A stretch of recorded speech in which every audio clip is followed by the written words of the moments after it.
Okay, so we started here in the D position, and we're the relative minor of the D of the key of C, D position, is going to be the A minor, and it's going to be in the shape of one cage letter forward, which is a C minor shaped A minor. 3/6 root, 3/6 root, right, like that in the D cage. 3/6 root, 3/6, then warp up, 3/6 root. Don't forget to warp up. Okay. Now we're going to substitute the fifth this time of that D. So the fifth of D is going to be A. So we go to the A shape for the substitution. We're just going to play this thing as if we wanted to play the relative sixth of that A shape. Okay, so we're going to play, starting from the D here, and we're likely going to play 6 root, 6 root, 3, 6. You can hear that fifth going down right away. The fifth likes to go down like that. Warp it up. Okay, so what shape? That was a G minor shape. A G minor shaped E minor there. Is that our E minor? Or was that a C minor shape? It was G minor shape. So for that A shape substitution we just did, remember we're substituting that into the D shape right here. We're playing that A right here. And by the way, that's where we'd get that minor. So let's look at that G minor in numbers. 3, 5, 7, 3, 5, 7, 3. So it's 3, 5, 7, 3, 5, 7, 3. There it is, our E minor there. So you see, there's a few different steps you have to take. And by the way, I wanted to just, a little worthy of mention is when you go up one string shape, you're doing the fourth. You go down one string shape, you're doing the fifth. So if we started in the D string shape originally, and we wanted to substitute the fourth, you can just look at this guy up here and move it down. Okay, so in other words, if we start with the D string shape, we're going to be getting that A minor. We're going to play an A minor here, 3, 6, root, 3, 6, root, 3. If we want to go to the fourth of that and just start it, pretend like this is the bottom string now. Pretend this is the bottom string now. We're going to go to the fourth of that A minor, it's the D minor. So it'll go 6, root, and we have to start on the right thing, right? We're just going to move straight up. This should work. Remember, with the D shape, we start on the 3. Something in my eye. Started on the 3 anyway, so this should have been easy. We go straight up to the 6. We're just going to play this A from the 6th, like this. Warp up for that 6. See, we did the fourth was easy because we just had to move the pattern up. And you should know where these patterns, you should know the string shapes, how they go around in the circle anyway. So they're going counterclockwise in the circle, right?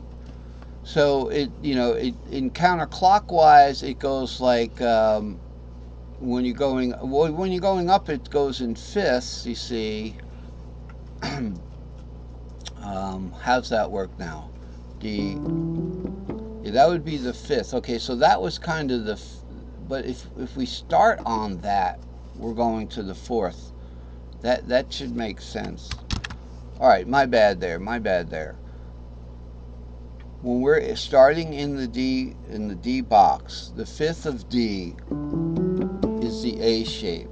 So you just move that down. Okay, when you move the pattern up, we're going to the fourth. All right, so if you started this D on the second string, you'd be getting its fourth. Okay, So you just play the same D string, the same D shape right here from the second string, and you'll be getting its fourth. You gotta warp at the proper time. Alright, so I'm just saying that's a little trick instead of going over to the other box. But I really, I really would caution against just moving patterns up and down before you actually are able to just do them by string shape. So you know the fourth of the D string shape is going, you use the caged word backwards for the fourth. Okay, so D goes to E, skip E to G. So the fourth of D is G. I mean, the fourth of D is G.